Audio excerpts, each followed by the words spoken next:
no mu ijuru wemere kwihana ibyaha byawe byose maguruke twishime mu maboko y'Imana Kristo twese hamwe dusenge turirimbe dushima Imana tuti na 44 tuti Yesu ndakunze rwose ndakwihaye umwami wahezeye cyane Yesu ndakunze rwose ndakwihaye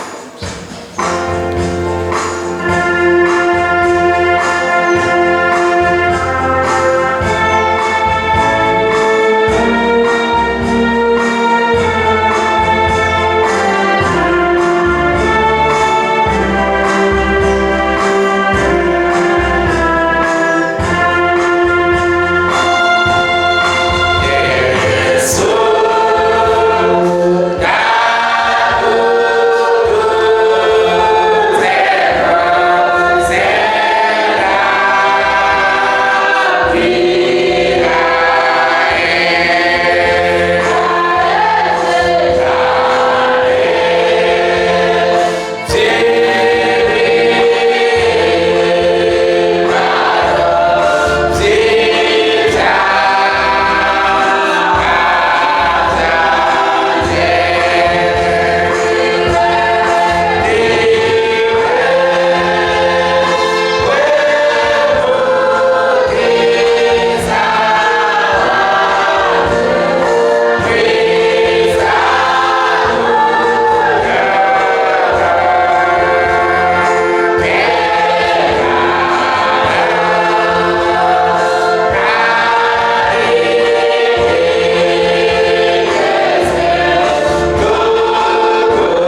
wapfiriye ku musaraba uradushobora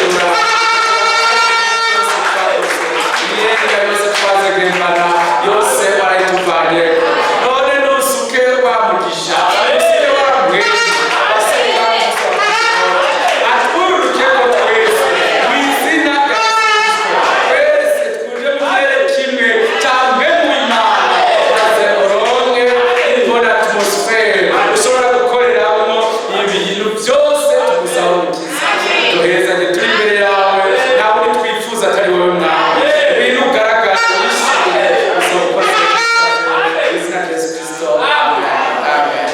Imana ibahezanye cyane bazaniye intasho Fred Masaramba barira samushiki wacu Rebeka w'umuyinga twashoboye kubona gato ndengana yantumye kubaramutsa mu izina rya Yesu Kristo kandi namwe ndatambiye yantumye kubaramutsa mu izina ry'Umwami Yesu na Fred igantumye kubaramutsa mu izina rya Yesu Kristo Imana ihabwe icyubahiro mwese kandi tubakire mu izina ry'Umwami Yesu ubwe neza mu ngoro y'Imana isumba byose tuzi yuko tutaba tuje ngaha kwigishwa ariko tuba tuje kwakira Umwami Yesu mu mitima ntituba tuje kumviriza oya tuba tuje kwakira iby'Imana yadusezeraniye n'ihabwe icyubahiro amen. Tuzingurura muri Genèse mu itangiriro igice cya 22 Genèse 22 dusome mu izina rya Yesu Kristo. Genèse chapitre 22 itangiriro 22 dusome umurongo w'indwi dusome n'umurongo w'umunani dusome mu izina rya Yesu Kristo amen.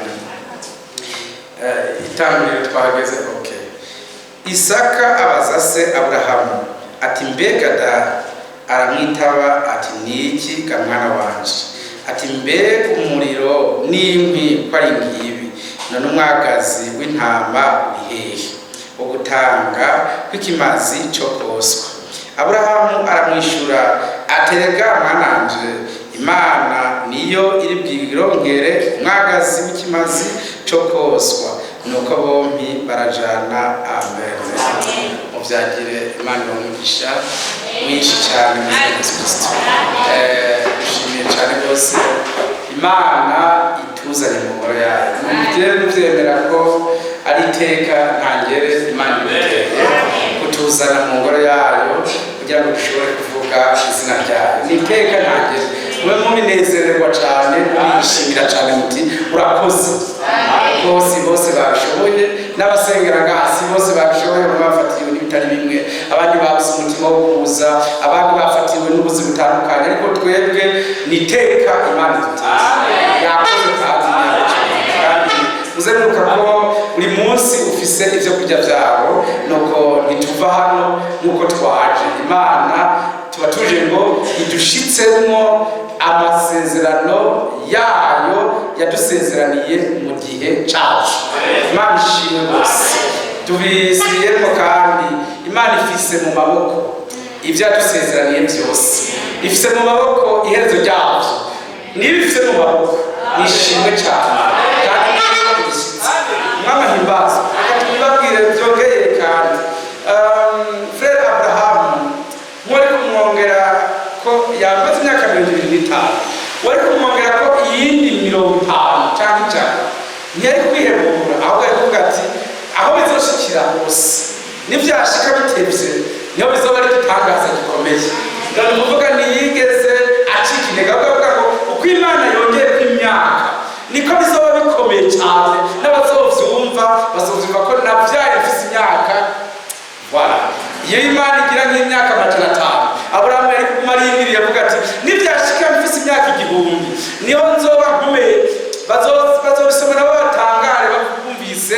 umuntu yavyaye afise imyaka 1000 bazobindo uko vyatevye ntibyamubabaza ahubwo niko yashimira Imana ati bizoshika bihambaye Imana imbaza niko natwe iyo dutevye gukira tuvuga tutaha Imana izobikorera abazoshima bazoba benshi Imana ishimwe kandi Imana yagucura kandi ahandi naho Petero aravuga ati kuko Imana idatebeje isezerano ryayo nk'uko bamwe bavyibatse Imana imbaza ariko yihanganiye twebwe akanwa kariko karavuga amajambo karaka Petero physique yihanganiye twebwe nigomba kwagiraho ababona muri twebwe. Imana imbaza byari byavuzwe na Petero ariko yabivugishijwe na mpemu yera, byari umugabane wacu twebwe, ni twebwe biriko birashikako uyu munsi. Nuko Imana ihimbazwe cyane kuko igihe gikwiye kigeze ibyifunditse mu maboko ibifundurira abo yabisezeraniye. Amen. Ivyifise twishimwe cyane, ishimwe rwose, kandi yama iminsi yose ifise uko ibigenza, yama ifise uko ibigenza. Mpamvu bimvira ngo ni Imana idafise uko izobigenza cyangwa se uko izobigenza ite, irafise uko ibigenza, irafise uko ibigenza byacu. Nimba warateje gukira ifise uko izobigenza, uzotebukire. Imana ishimwe. Nimba Yesu azoza afise uko azobigenza, azotebaze, nta kibuza azoza, nta kabuza, afise uko azobikora kandi neza. Imana ihimbaze. Byabaye nk'uku mbabare rwose mubyumvirize, byabaye nk'uku Isaka aramubaza ati yamara data ko mbona umuriro ari nguyu n'inka ari ngizi, ikimazi coco kiri hehe? Maze Aburahamu ati no t'en pas. Imana dusenga yabifise uko ibigenza, iri bwirongera ikimazi, weteka bize tugende, maze ko bose barajana, kandi koko Imana ishimwe rwose cyane, ishimwe rwose cyane. Aburahamu yabwiye barya abantu bamuherekeje ati musigare hano, musigare ngaha turindire twe na muhungu wanje mukanya turagaruka ntakibazo. Kandi yarazi mu mutima ko ari we tugiye gutaha, umutekane mukanya turagaruka. Ariko ntimuzi ko ibyo yavuga yari siri, mwebwe muraza ngo n'ibindi bintu byakure, ariko hari cyane yarabibona Imana yavuga ngo muri wewe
imbere.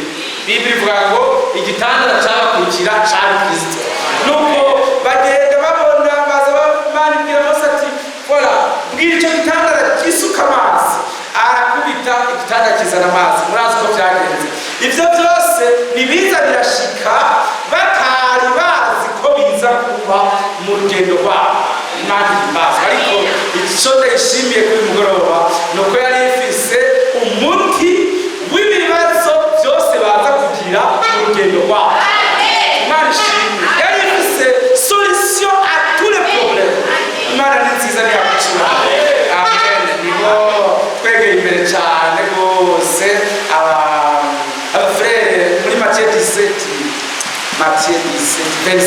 muri Matthieu 17 handitse aya majambo ngo genda mu ifi l'occupation. Matthieu 17 ifi uza kuroba muri Matthieu 17 Matthieu 17 verset. Voilà. Matthieu 17 verset. Ariko twoye kubatsitaza genda ku kiyaga utere mwigera wabira ifi iri bubanze gufatwa uyasamike urasangamo shekeli aba ariyo ujana uyitange kugande nawe. Amen. Mbere kugira ari byiza n'amabimvire amafi aba muri Tanganyika ninda yazi igiti yende bazafata kuhinga n'umwe ayazi tushire ko aba muri Ocean Indien, aba muri Ocean Atlantique, aba muri mer de Galilée, aba muri mer Rouge, muri mer n'ayandi yose yo kwisi.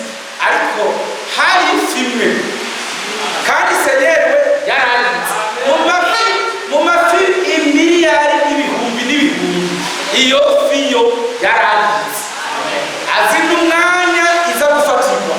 Aramubwira ati genda igiza kuza ubwa mbere sigati buriye yisigaye ngoga yarisigaye ngati wegenda we hari ifime gusa ndayizi n'umwanya iza gutembera ko ndawuzi amasaha yanditsira ko ndayazi. Wegenda uriruka umuhagarare ushitseyo nibiza gusanga ishitse nayo ucuroba izoba ari yo nyine tuyasa kandi yindi yero yikurikira nta mafaranga ari. Ariko umwami wacu aza amafi yose no mu nzuzi zose no mu biyaga byose n'ibyavukanwa byose n'ifi yatoye Yonasi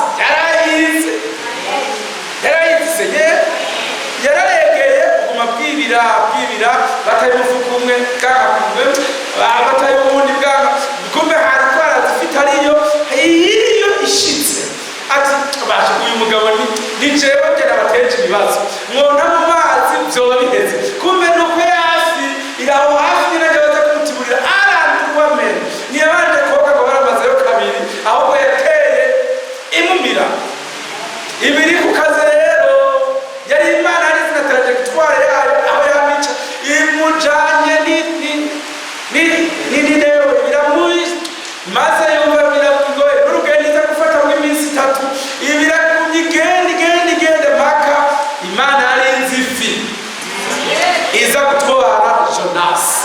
Nande ndababaze mwabafure kuri mugoroba nimba Imana ari nzifi mu mafaranga ikamenya ifiza gutwara Jonas, ikamenya ifarasi aza kugenderako, ikamenya Natanayeli karasenga munsi y'igiti na Filipo, ikabizi mbese kuri mugoroba bavuga wo kujya kusi ngo nusumbifi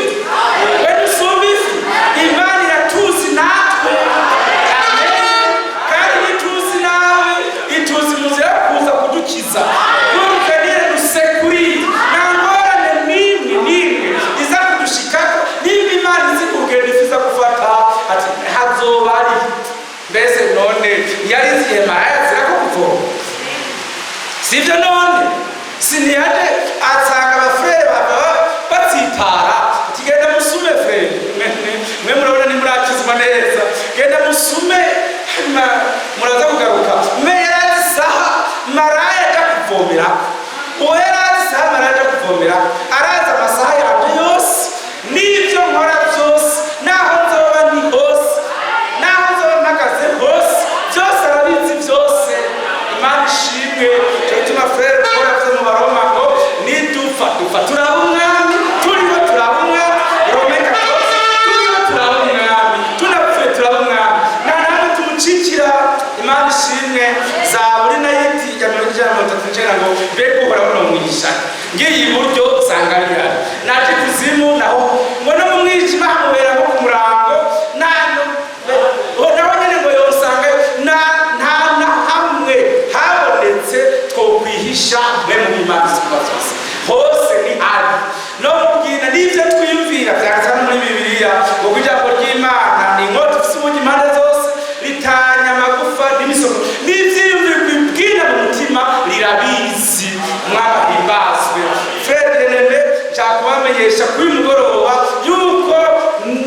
izicara ryacu, izi niva hasi ryacu.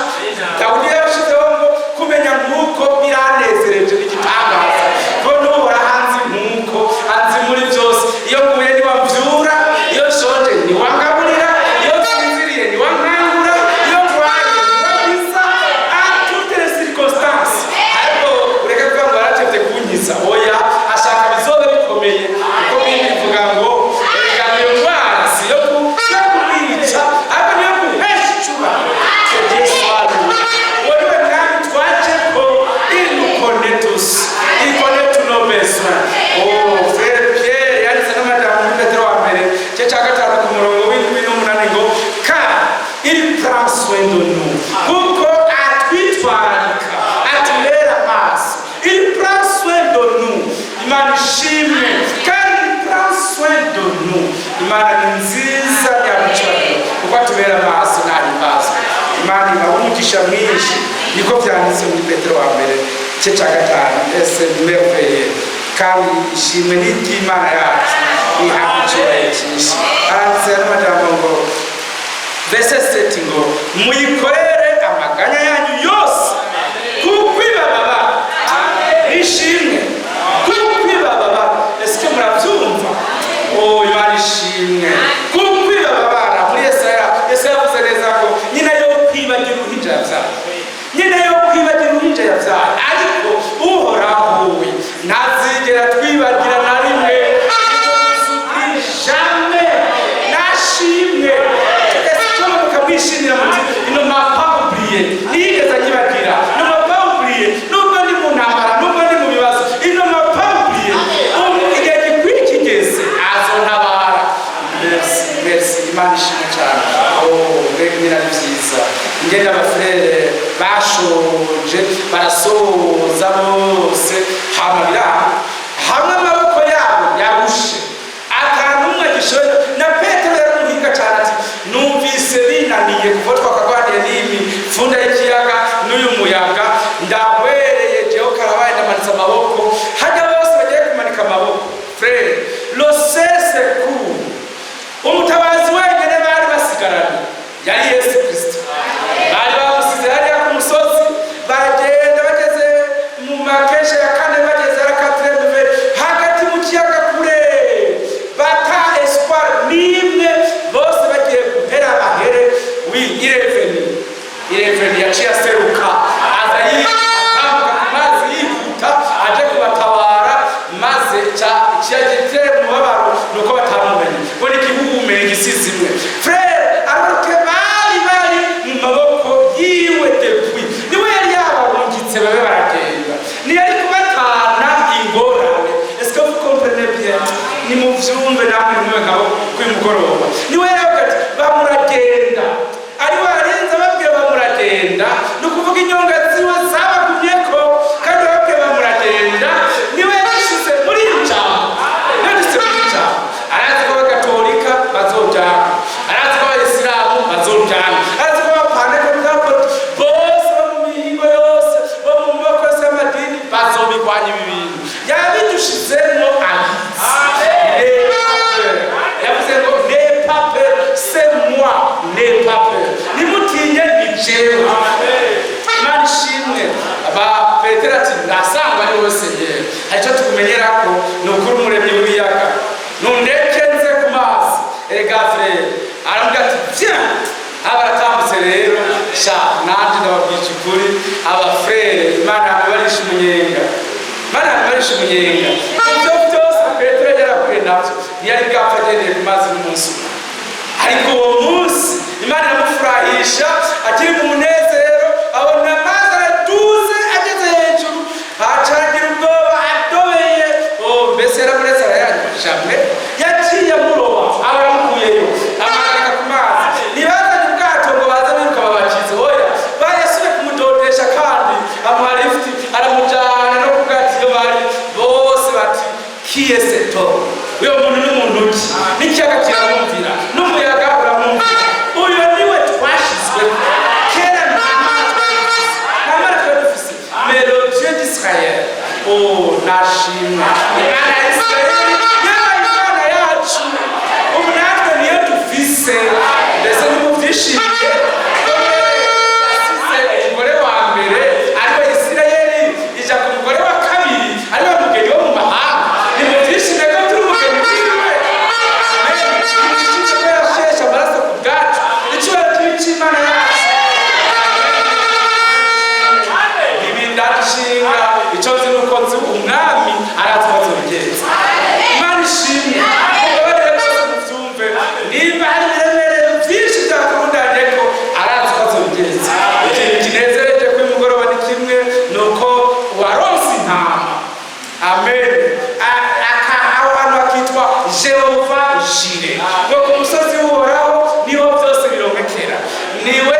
tuzokira indwara zitagera, tuzokira ubukene butagera, tuzokira intambara zitagera, tuzokira ubusaza budashira. Imana ishimwe. Muri ingingo ya mpeyirwente hari igihugu ngo mbona kiri kure hariya uravye Yesu narivuga hari igihe ubusaza budashika.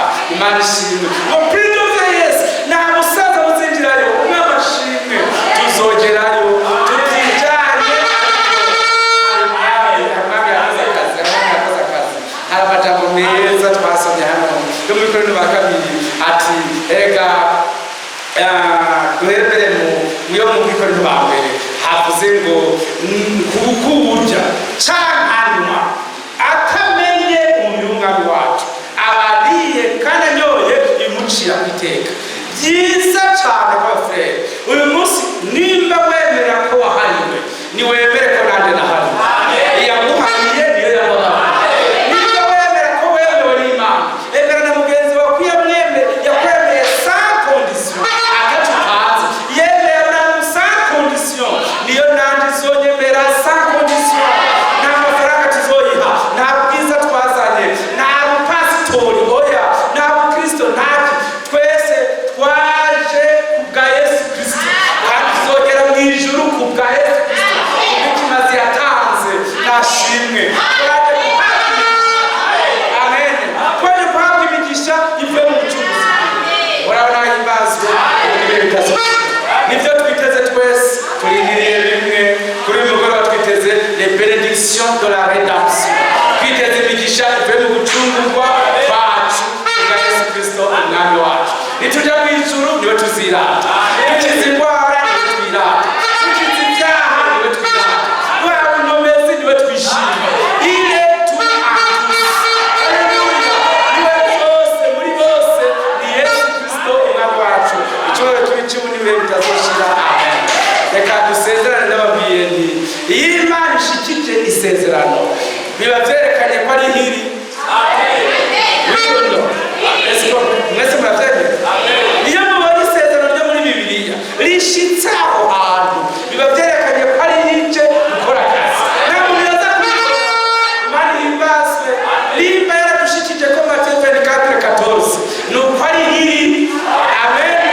Nimba yaradushikije ko Malaki 4:5 ni uko ari hiri. Nimba yaradushikije Matiyo 24:14 ni uko ari hiri. Nimba yaradushikije Apocalypse 14:6 ni uko ari hiri.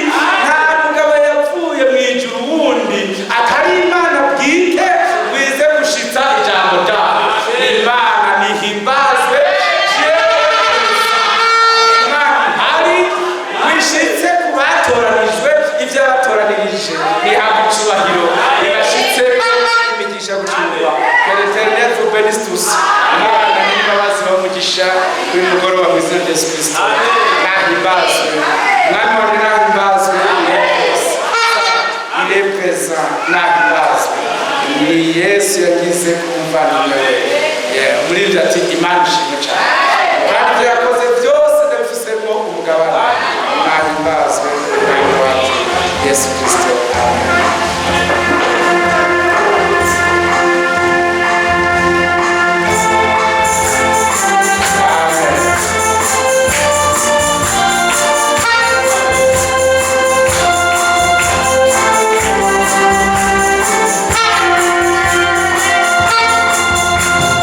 Yeah.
agushimire cyane ati ndagushimiye weho uzi ifilime amafaranga ukamenya indogo bavugenderako nanjye urazi ukiza twese umwami aratuzi arazi ibyo dukenye byose arazi ingene adutsindira iri kuba atumobera amen nahimbazwe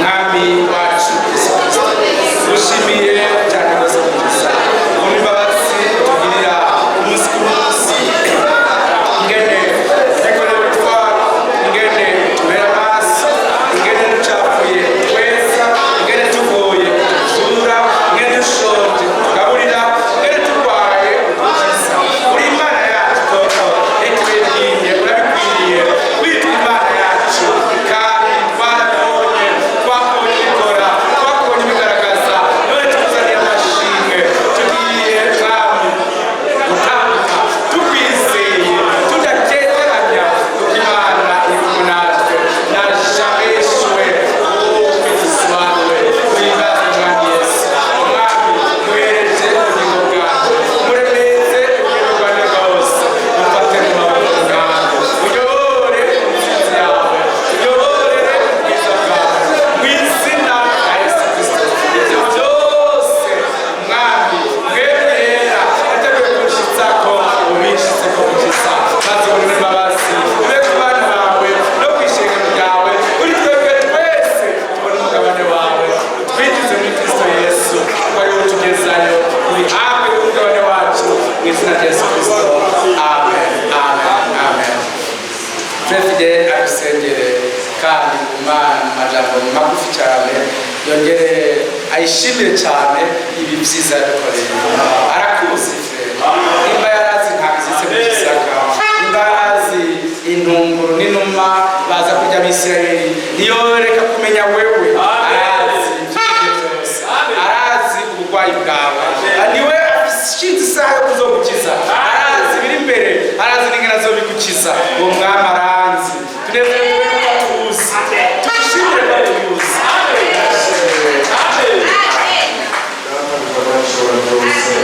urakoze cyane kuba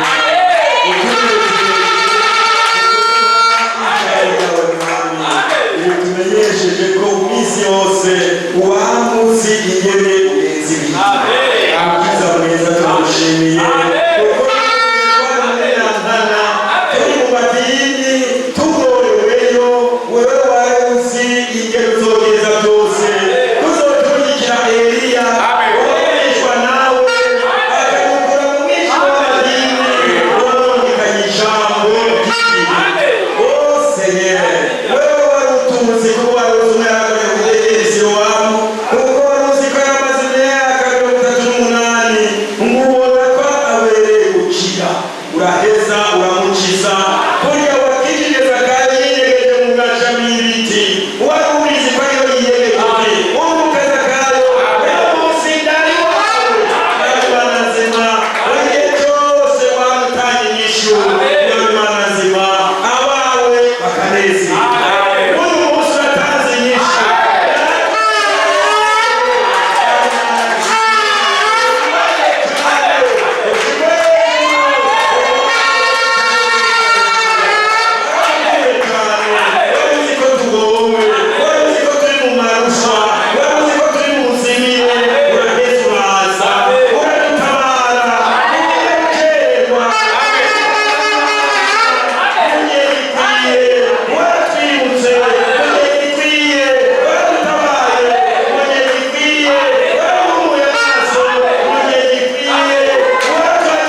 umugisha iby'Imana yakoze biriya iyo nyene kuri mugoroba iri kumwe natwe yizere mudacika intege ibyo yakoze bihinduka Yesu abaherekeze cyane n'amahoro